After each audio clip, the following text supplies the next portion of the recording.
Okay. Okay, there It's we there go. now. Oh, okay, thanks. The June meeting will be tax issues, or yeah, tax issues of getting rid of things, selling, donating. Is that going to affect your ability to itemize, or what kinds of tax issues are involved? Andy Warwick will be joining us. Then in July, we do have some other people who are interested in speaking with us. We could talk about firearms. Randy Pitney said he would help out with that. Jewelry, appraisals, and selling on consignment. Patrick from Taylor's has said he would help with that. And the other thing that we were thinking about, anyway, oh, darn. Okay. How about, sports and that sort of thing. Played against sports, or where do you have sports equipment or camping equipment, that sort of thing, to get rid of? Or do any of those three things in particular sound like what you'd like to hear about in July? Just anybody? Ideas? If not, we'll just go with what we can get and who we can get scheduled at that time.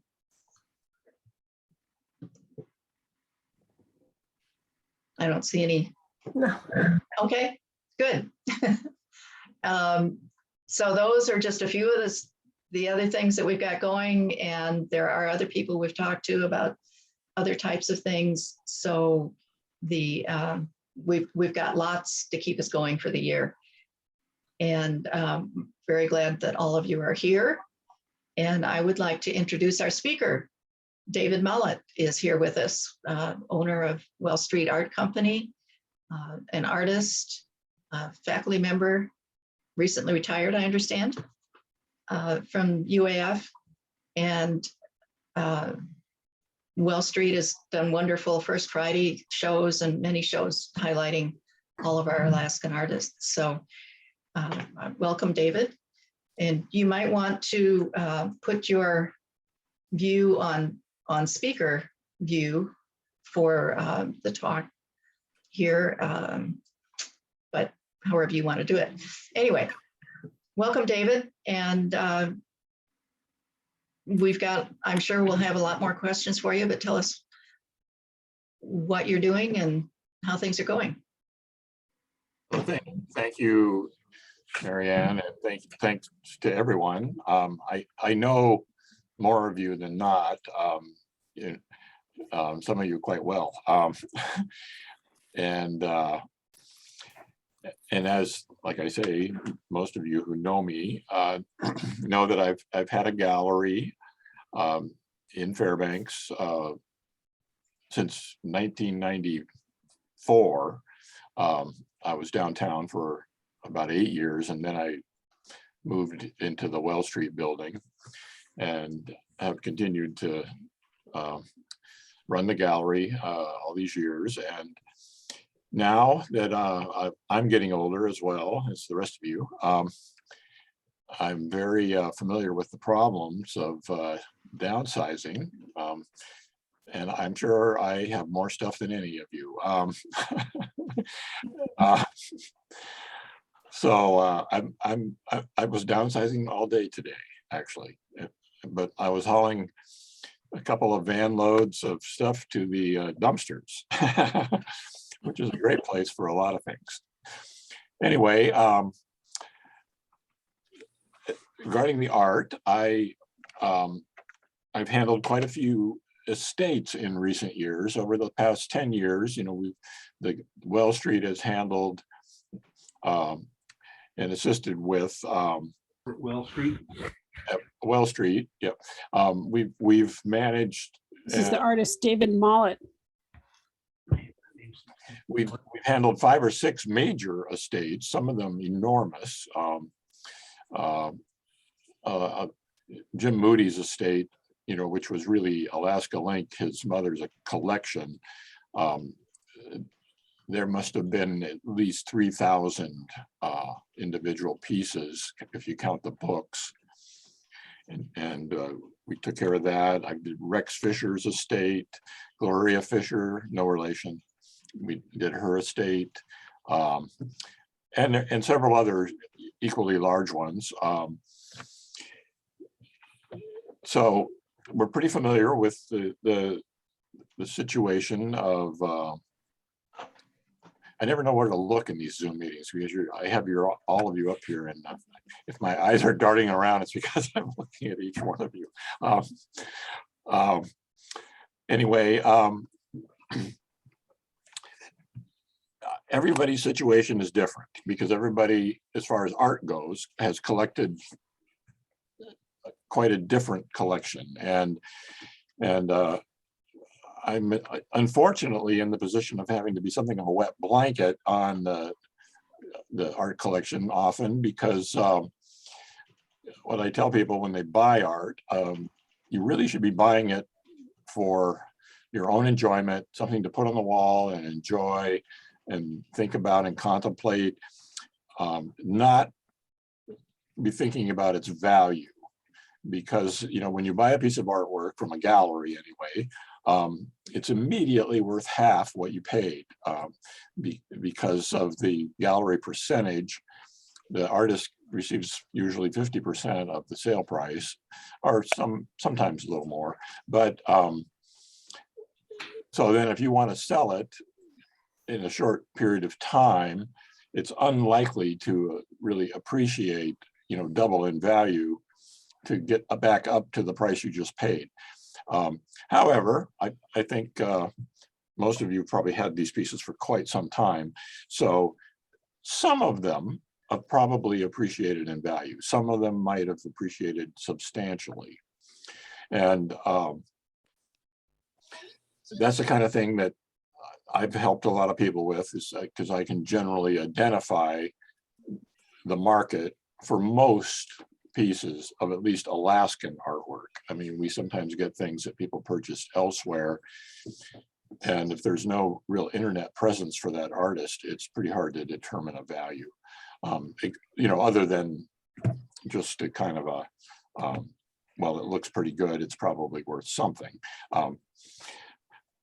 I went and looked at a collection yesterday, and they had, oh, I don't know, 50, 60 nice things on their walls, but only a half a dozen of them had really appreciated in value and become pretty valuable out of their 50, 60 things. So now that I've kind of rained on your parade, I would like you to just realize that you might not be able to get what you originally paid for your art collection. There's another factor, which is a very important one, is that works on paper, prints, even drawings or other works that are on paper, and if they've been on your wall for 50 years, chances are they're light struck, and their value much diminished because of that light striking. And that's often disappointing.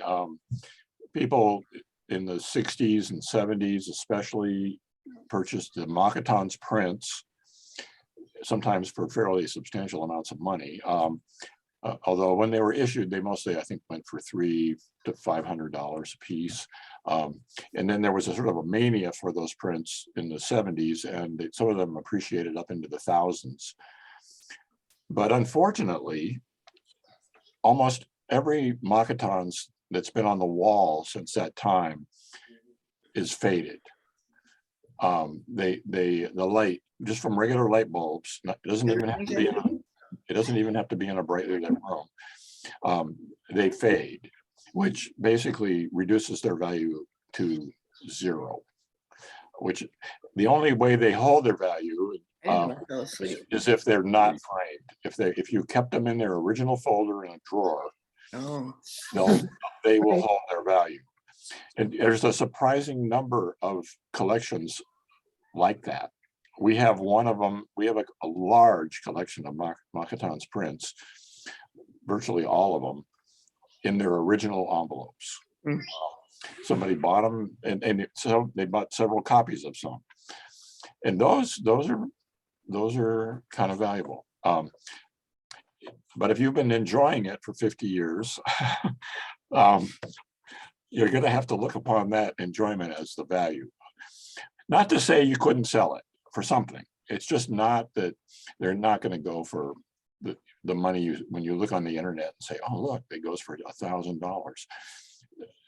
It probably won't if it's been framed on the wall all these years.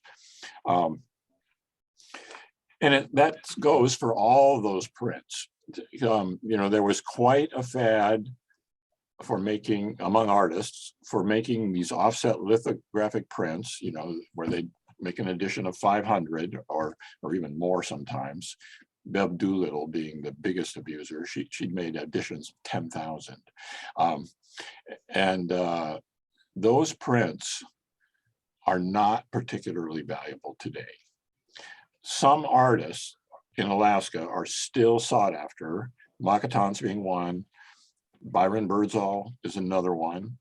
People seek his prints. They're sellable, but there's another 30 or 40 Alaskan artists that made those prints that you would have a very difficult time selling them for much. I mean, you might get $50, $100 for them, but you're not going to be getting hundreds of dollars normally.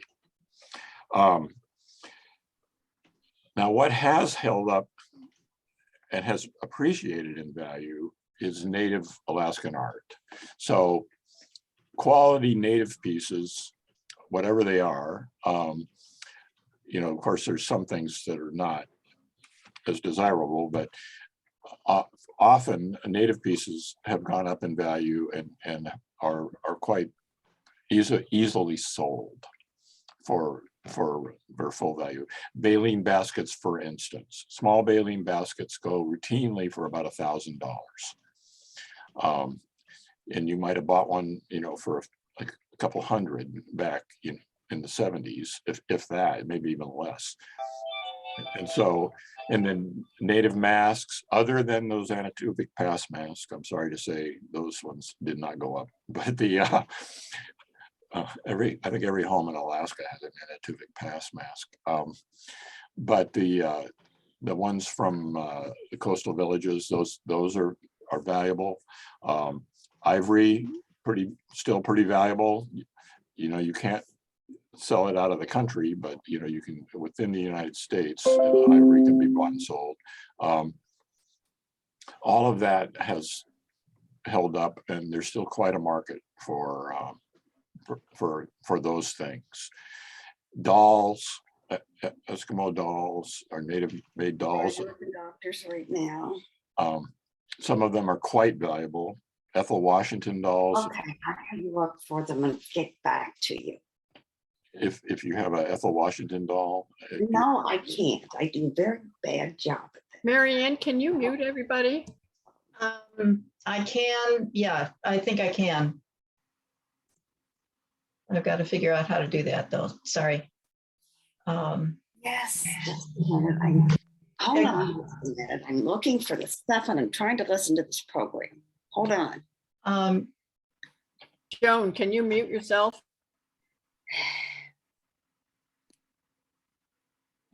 I show everyone muted except for a couple people. And there should be a way to do that. The people at the top of the list, of course, are those like David we want to hear. So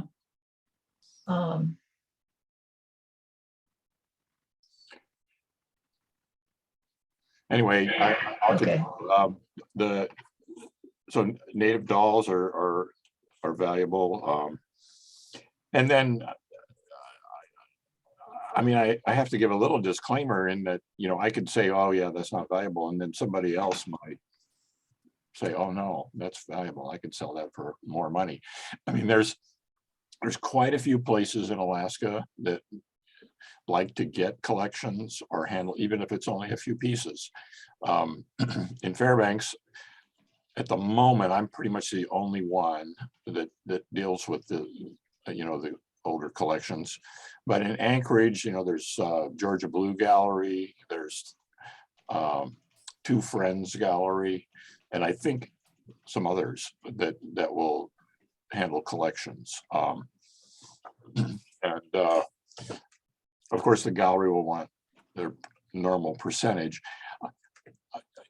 I can't speak to what other galleries take. I generally will do a quality collection at 25%. I normally take 50% from contemporary artists, so if it's a living artist showing their own work, I take 50%, but for a sale. But for collections, depending on what it is, if it's something I actually want to sell or think I have good prospects, I do it for 25%. Most of the estates I've done for 25%. So you can kind of expect something like in that range if you take your things to a gallery. There are other places you can sell art, like Facebook Marketplace is a little, I wouldn't recommend Craigslist anymore unless you like getting spam and junk mail. That used to be a place you could sell art, but Facebook Marketplace is starting to get, it's slipping in terms of quality as well. But you can try to sell things directly yourself. The real problem is how to reach people, and beyond a garage sale, it's a little difficult, and that's why it's normally, I think, a good idea to do it through a gallery or an art dealer, because they have an audience that will look at your things and see your things. The problem for me having a gallery is that often people bring me a collection and maybe only 15 or 20% of it are things that I really think I can sell, but the people want to give me the whole thing or nothing. And so depending on how high quality those limited number of pieces are, I will often take the collection, but then I'd sort of have to hang on to it sometimes for years on end. And then eventually we have to give it back. I mean, there is another option, which is the auction people, like Fairbanks Auction. There's Alaska Auction Company. There's this new place, Alaska Premier, out of Anchorage.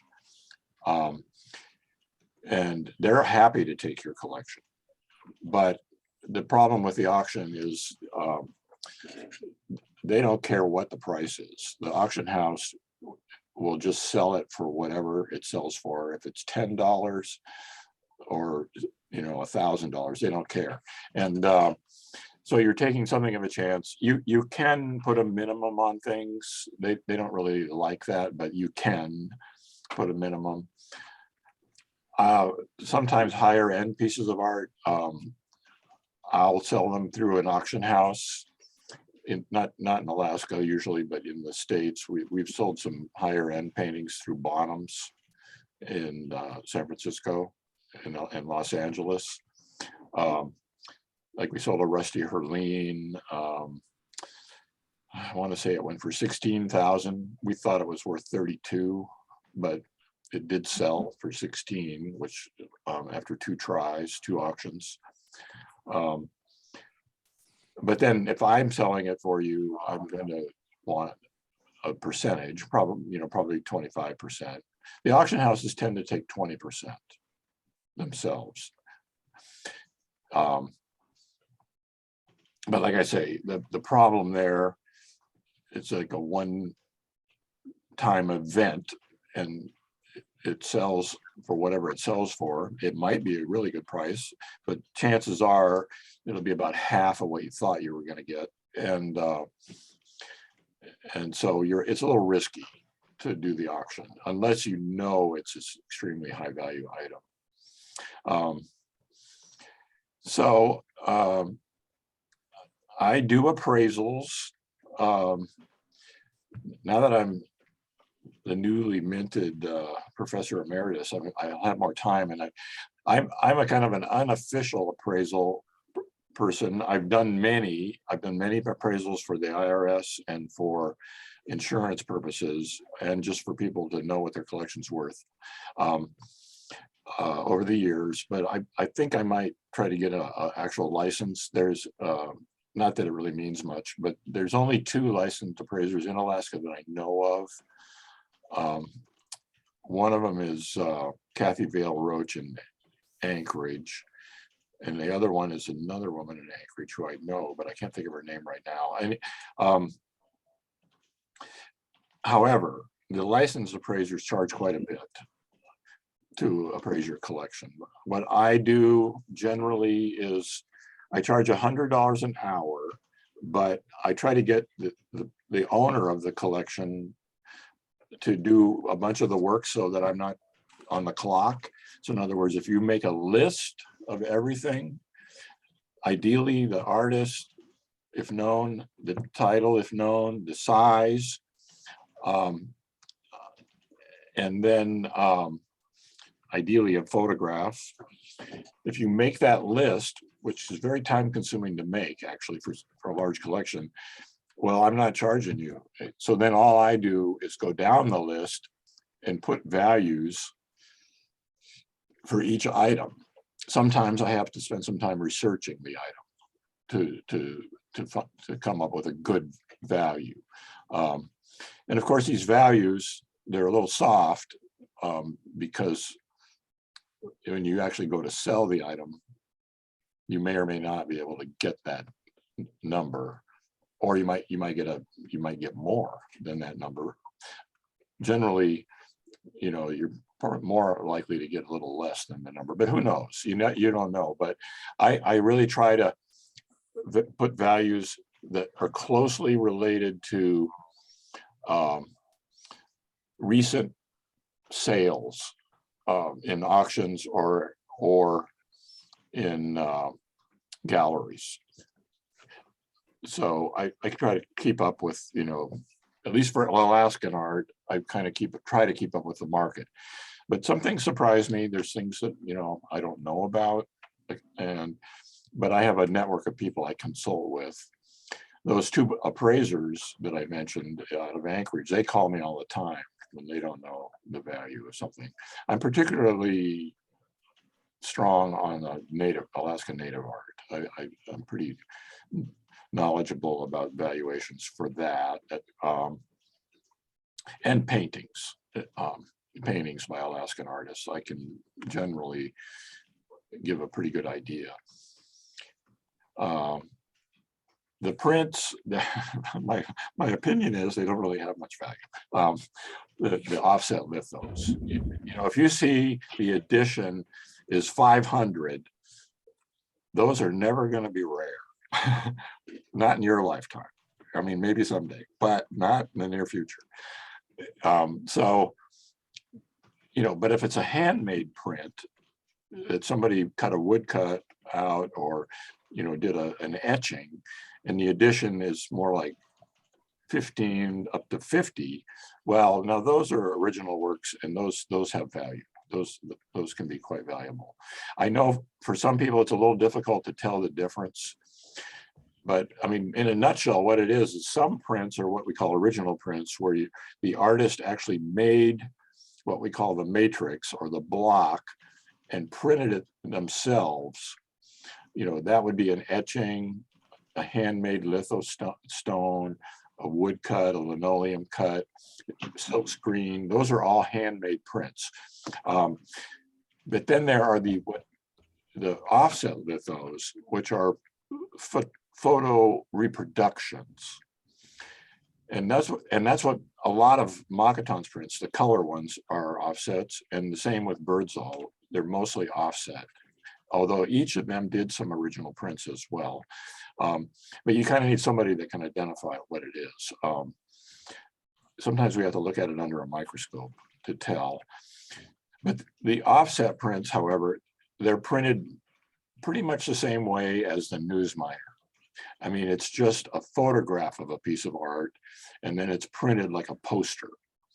I mean, the artist might have signed it, so there might be an original signature in pencil on there, but it's basically a poster, a fancy poster.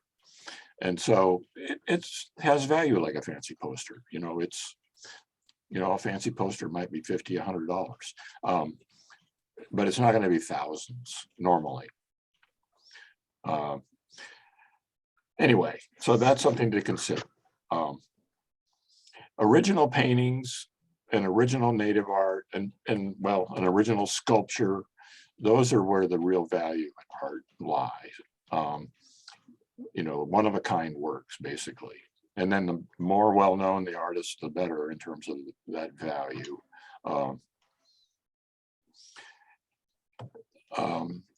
What else can I say? I mean, as far as the value goes in terms of contemporary art and paintings and things, it kind of goes up and down. It's a little bit like the stock market in that somebody can be well known and very popular for quite some time, but then they move away and nobody's heard about them for 20 years. Well, it gets harder to sell their work because nobody that knows that artist is around anymore.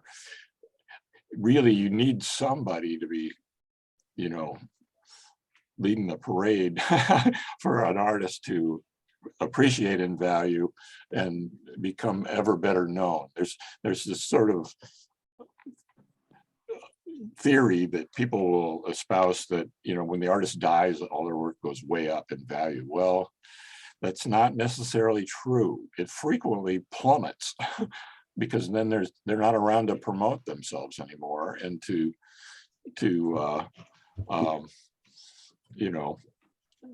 advertise themselves.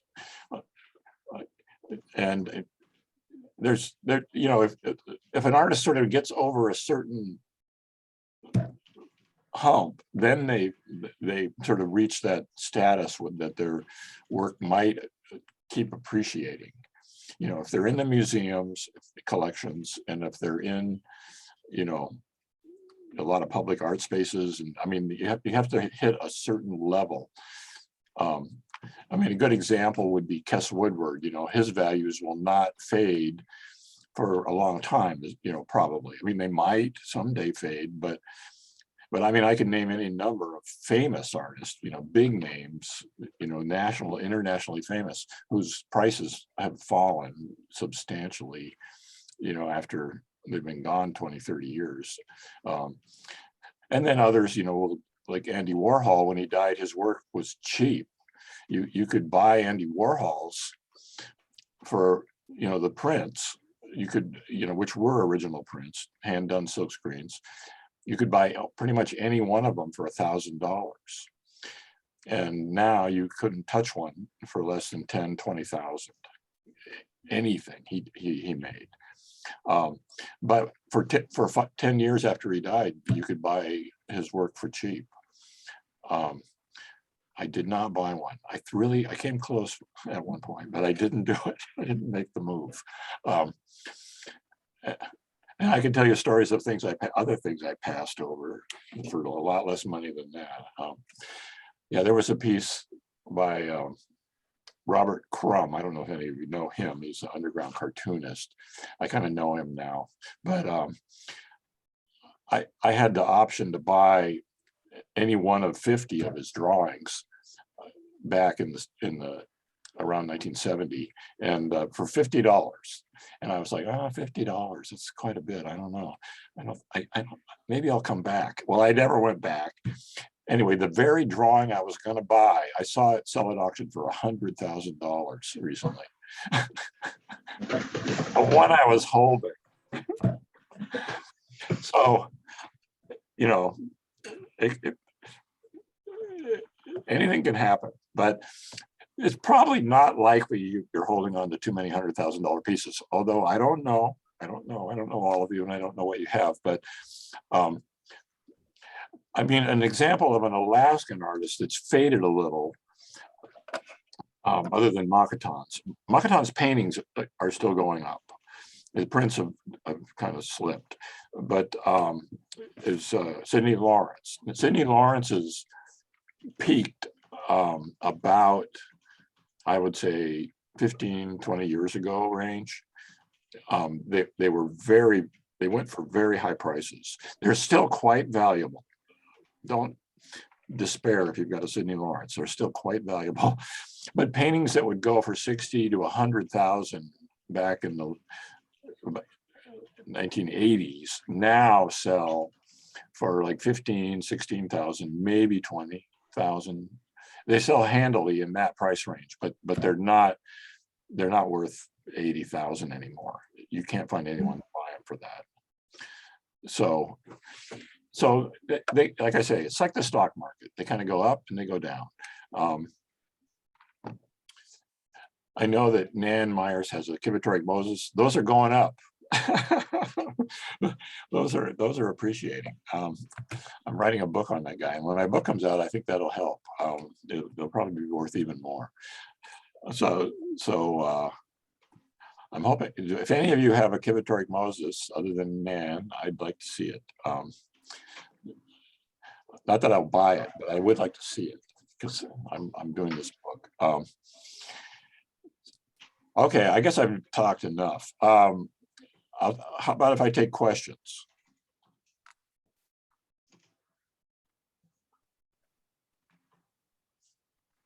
The chat is. I have a question. How are Ellen Henny's paintings doing these days?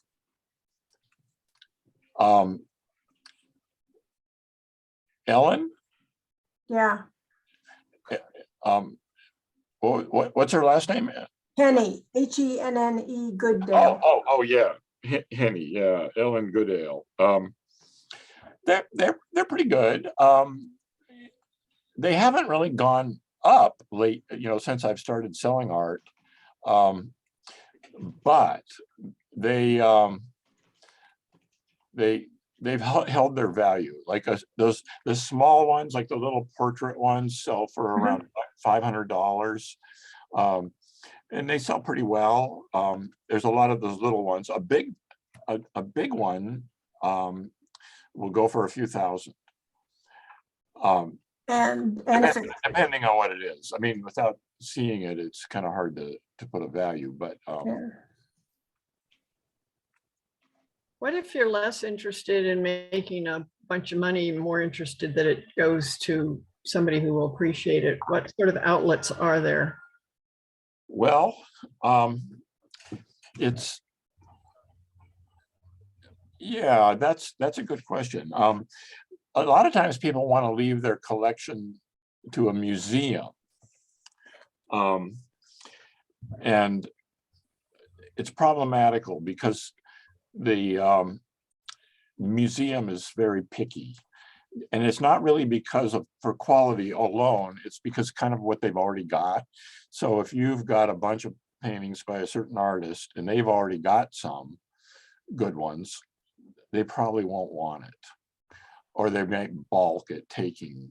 And then a lot of times people want to give the whole collection to the museum, and then the museum doesn't, and the museum only wants a couple of them. And so they'll actually turn you down because they don't want to have to deal with all the pieces they don't want. So if you do want to donate to a public collection like a museum, which is a great thing to do, you might have to brace yourself for them being very picky and only choosing certain things, only taking certain things from you.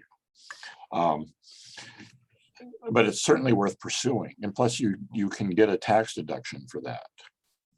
An artist cannot get a tax deduction donating their own work, unfortunately. So you can only deduct the cost of materials if you're donating your own work. But if you have work by another that you bought by some artist or acquired anyway, as a gift or whatever, you can donate it for its full value. And I frequently have appraised pieces or collections that were donated to the UAF museum, and the people who donated it got a tax deduction based on my appraisal. So that is a possibility.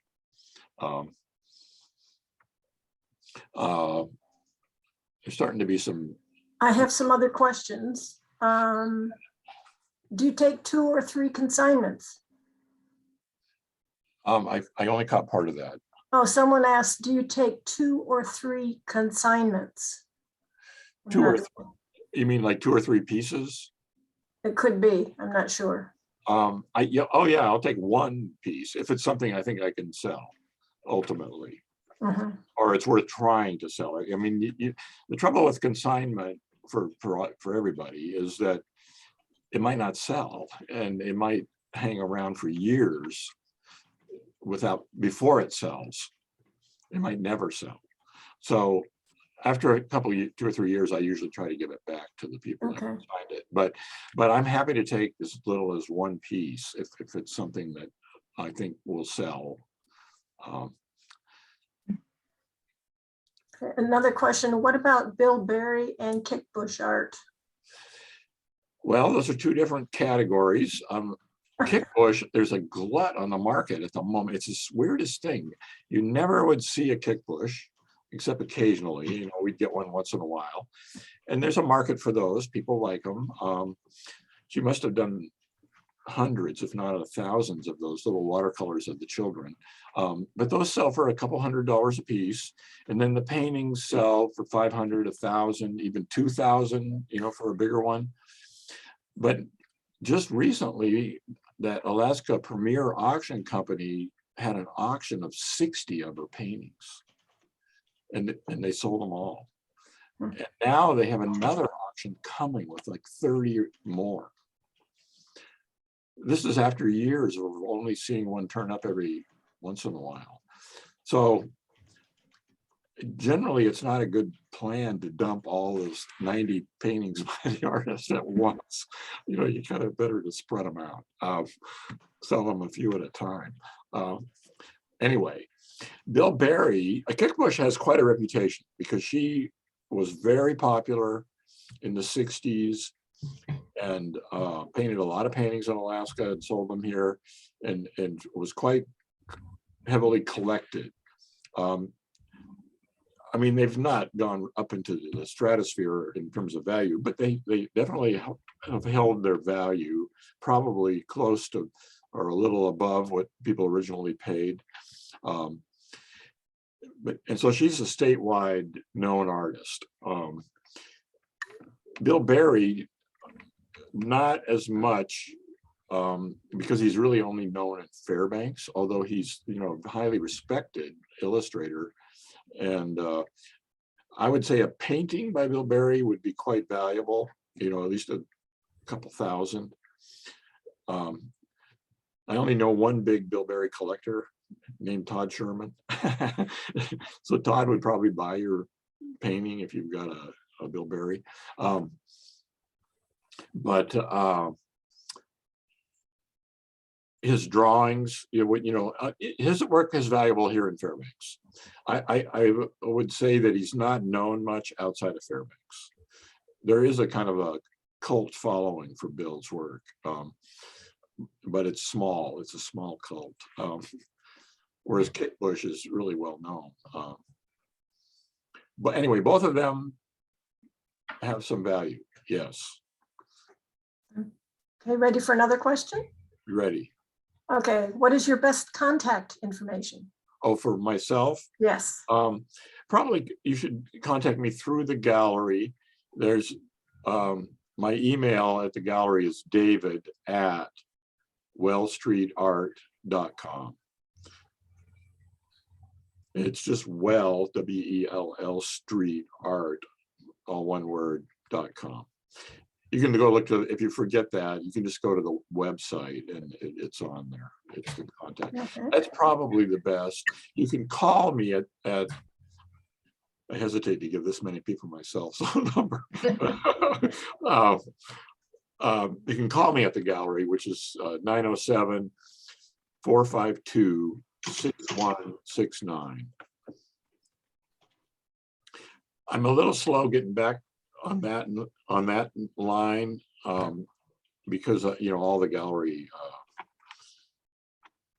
junk calls come in on that line. So, but I would say email me would be the best. But then if you want to talk to me, you can call me on the gallery line. And now that school's out and I'm not going back, I'll be around the gallery a lot more, although in the summer I go out painting a lot. Okay. We have some more questions here.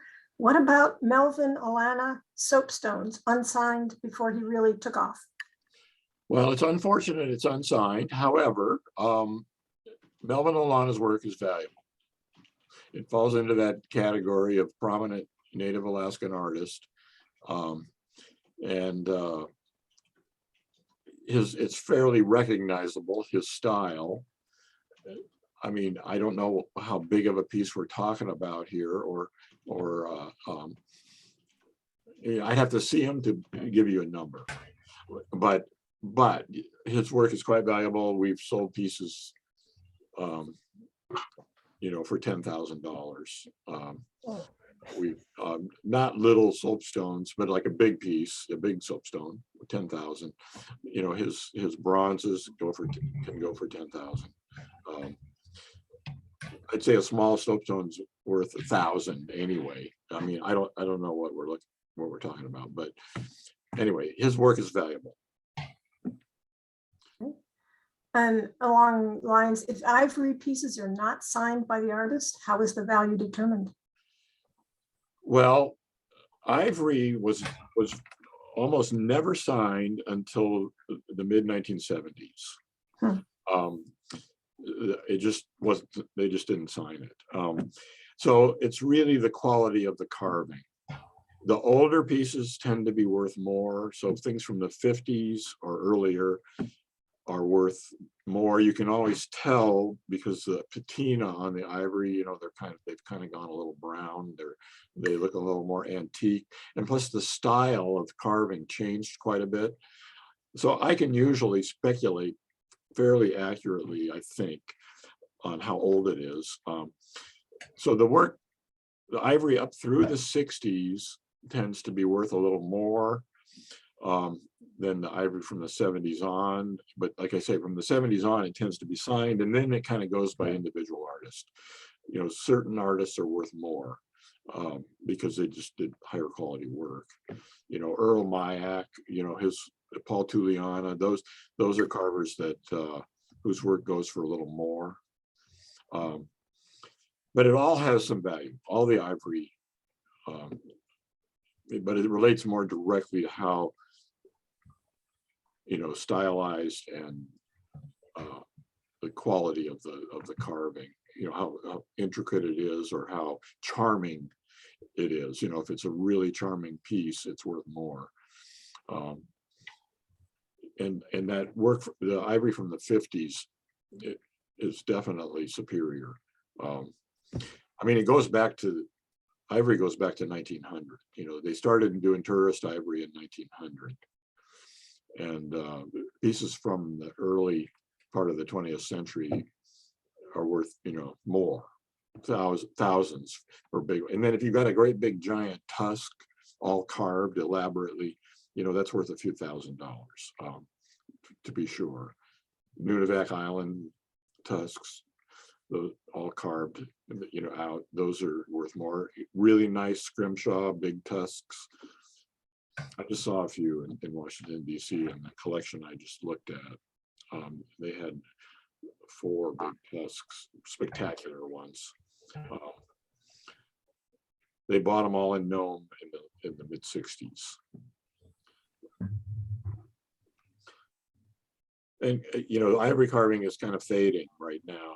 There aren't as many carvers, although there's still, people say, well, there's no carvers, but that's not true. There's still a lot of carvers. But Shishmaref, there's a lot of people carving, and in St. Lawrence Island, they're still carving. But you can tell it's not quite as there's not as many skillful people as there were, even 10 years ago.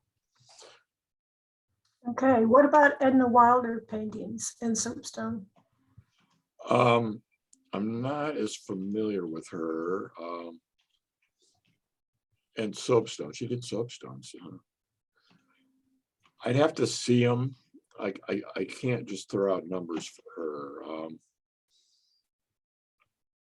Probably, I would say some value. I mean, she was a native artist, right? Edna Wilder. Yes. yes. I'm sure they have some value. I'd have to see them. The paintings sound interesting. I don't know. I'm not familiar with their paintings. Do you think the market in Fairbanks is much different than Anchorage, even though our population's lower? I mean, for native art in particular, maybe, or, I think there's, you know? I think there's a good market here for it, for native art especially. But Anchorage is bigger. Although what I've observed is that, you know, there's a lot more native art for sale in Anchorage. And I know like Georgia Blue is a good friend of mine, and she's got a gallery, and a lot of pieces just hang around in there. I mean, they've been there for years, you know, really nice pieces. So I've always had this theory that Fairbanks, even though it's, you know, a quarter of the size of Anchorage or less, has just as big of an art scene as Anchorage. I mean, it really, in terms of absolute numbers, I mean, there's as many artists in Fairbanks as there are in Anchorage, even though we're such a much smaller population. And I think the market here is the same way, that there's just as much of an art market in Fairbanks as in all of Anchorage. I mean, let's face it, most people of the general population don't care about art. It's a rarefied group of artists and collectors, which overlaps a lot. I mean, a lot of the artists are collectors. And the general population, not that interested. They're perfectly happy to have a poster, if anything, on the wall. And but of the interested people, I think Fairbanks has as many as Anchorage. I mean, That makes sense. We certainly have a wonderful art community and so many talented people here. we do, and a lot of people that are really committed to it. And anyway, yeah, but Anchorage is a little bigger, and so what I recommend to people often is, like, if I have it in something in my house for a while and it doesn't sell, I say, well, why don't you try it in Anchorage for a while? And they'll take it to Anchorage. Sometimes they'll just go straight to an auction house or something, but you know, it doesn't always work out at the auction house. But anyway, yeah, I think it's worth trying in Fairbanks first. Okay. Now, David, we probably have a few more questions about artwork, but you said you might be able to talk about phonograph records and market for those, or what if people have collections or have some left from years ago and aren't using them, playing them. Yeah. What can we do with them? Well, as most of you probably know, you know, phonograph records came back from the dead. I mean, they were worthless. You know, when the CD hit big, everybody dumped their record collection for nothing. If they, and you couldn't sell records for anything. But now, because young people like vinyl records, they've really come back. It's a big hobby again now. And this is not to say that every record is valuable. Most records are not. But if you have a record collection of any size at all, probably some of those records have some value. I mean, we're not talking money like art, but records can be worth, you know, $20, $50 a piece, you know, commonly, if they're from the 60s or whatever. Rock and roll records from the 60s are almost in all of them worth, if they're in good condition. Records, of course, condition is a big factor. They have to be like new to get top dollar.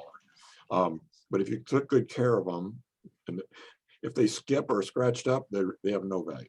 But if they are in good shape, they're worth, yeah, $20, $30, $40, you know, depending on what it is. Jazz and blues worth more. Jazz and blues records, more valuable. Classical, unfortunately, pretty much $1. Nobody buys old classical records. Not to say there aren't valuable ones. I'm not as familiar with those. There are valuable classical records, but generally it's very difficult to sell those, like in Fairbanks. I put on a friend of mine, Glenn Burnsilver, put on a few record shows when he lived here. And then I put on one after he left. And I'm going to do another one this summer, I think late in the summer, I'm hoping to, or early fall, where people could bring in their records and put them up for sale. And mostly dealers, you know, people who are usually collectors that sort of sell records on the side. I'm in that category. I own over 10,000 records. That's a few. I'd like to get rid of about half of them actually. But anyway, I've sold them on eBay. Records sell on eBay pretty well if they're jazz, blues, or older rock and roll. Pop music, not so much, not so valuable. I'm sorry to say your Frank Sinatra records, not valuable. Not to say there couldn't be a Frank Sinatra record that's valuable, but in general, the common ones are not valuable. So there are lots of, you can research them yourself online pretty easily.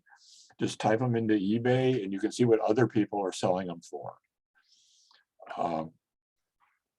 And so you can get a pretty good idea of what they might be worth. Of course, you know, there's always outliers on eBay who are asking way too much, but if you have a record that you think might be valuable, you can look on there and probably find 3 or 4 more copies on there and see what people are asking. And you can also look and see if they've actually sold at those prices. You can look at the sold auctions and see. And there are other websites that give values for records. A lot of times people just don't want to deal with it because if you've got a few hundred, it's kind of a lot of work to put a value on each one and then try to sell them individually on eBay. I don't bother with putting things on eBay unless they're worth $50 or more, because it's just too much work to sell it, you know, a $15 record and then have to pack it for mailing and ship it to somebody, and then they want to return it because they didn't like it.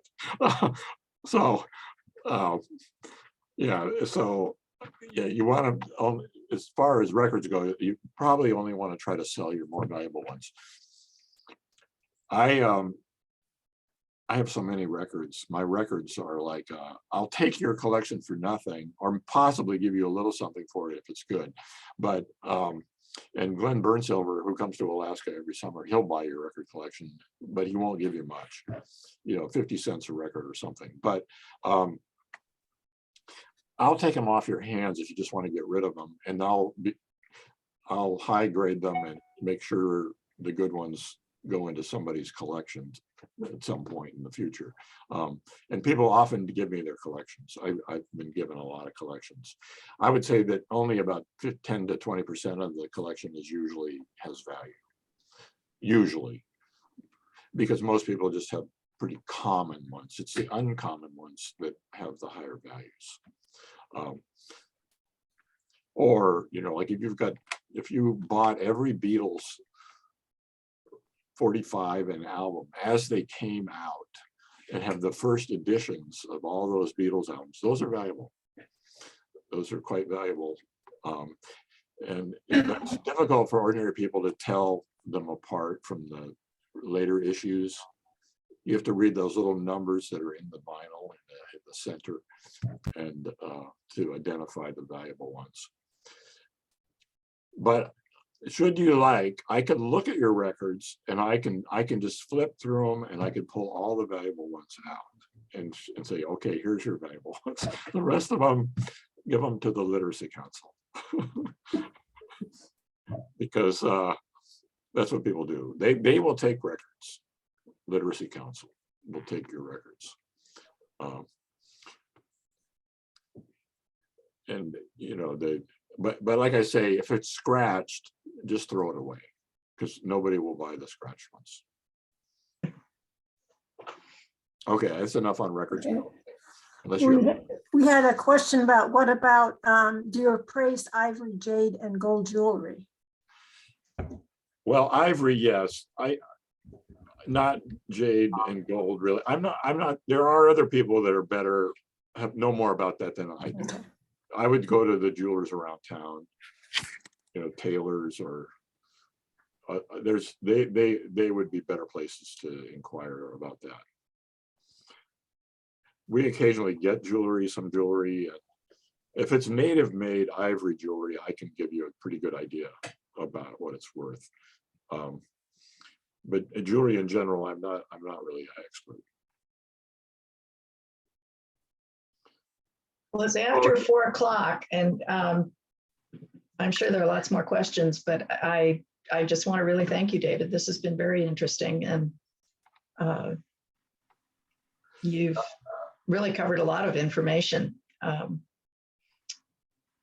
there any last things that you've thought of that you think that Well, I we see ought to know? I three more questions in the chat that I could address briefly. Okay. The bilberry bronzes have value here in town. Somebody would buy those. I don't really know what they would go for, but certainly whatever you paid, they weren't that cheap. I know when you bought them. But so those would be worth at least what they were when you got them. Native dolls are kind of like ivory, not really signed a lot until later, if at all. But a doll purchase in '73 at the Alaska House probably is worth something, at least a couple $100s. I mean, I haven't seen it. I mean, that would be something I'd have to see. But a nice doll from '73 would be worth a minimum of $200. And it could be upwards of 1,000, depending if it has an ivory face, or it's worth a lot more. And then Robert Mycock, unfortunately, not particularly valuable because he made too many pictures. They sell for 100, depends on what it is. A really big one that's spectacular would be worth more, but most of his little pictures go for $100 because he probably made 20,000 of them. He made pictures all day long, every day for 30 years. And he probably produced 20, 30 pictures a day for all those years. And so they're not rare. I have quite a few. I like his work, but it's not particularly valuable. So that's those 3 questions that I hadn't addressed. I have one more question. What about whalebone carvings? And also, what about Yupik grass baskets or alute baskets? Oh yeah, I didn't mention baskets. Baskets are valuable. Native made baskets have good value. There's a lot of collectors. I'm a reluctant authority on the subject. I can usually speculate fairly accurately on a basket. Older baskets are worth quite a bit. Baskets can be worth $1,000, $500 to $1,000 range for older baskets from the '60s. They're definitely, I mean, depends on the quality. If it's done really well and it's on the older side and it's not dirty, they tend to get dirty. Because they usually are sitting out and they get dust on them. They can be cleaned though. But that's a big collectible, and there are many collectors for baskets nationwide. And so those are valuable. I forgot there was something else you talked about, asked about. Whalebone? Oh, whalebone masks and sculptures are valuable. Yeah, again, native work in general is pretty valuable. It kind of depends on the quality of the individual piece. It's hard to get values, without seeing the actual sculpture. The masks, whalebone masks, especially older ones, are worth quite a bit. $800, $1,000 is not uncommon for a mask, and freestanding figures, similar prices. If you bought it recently, it's probably only worth what you paid. But if it's old, it could be worth more.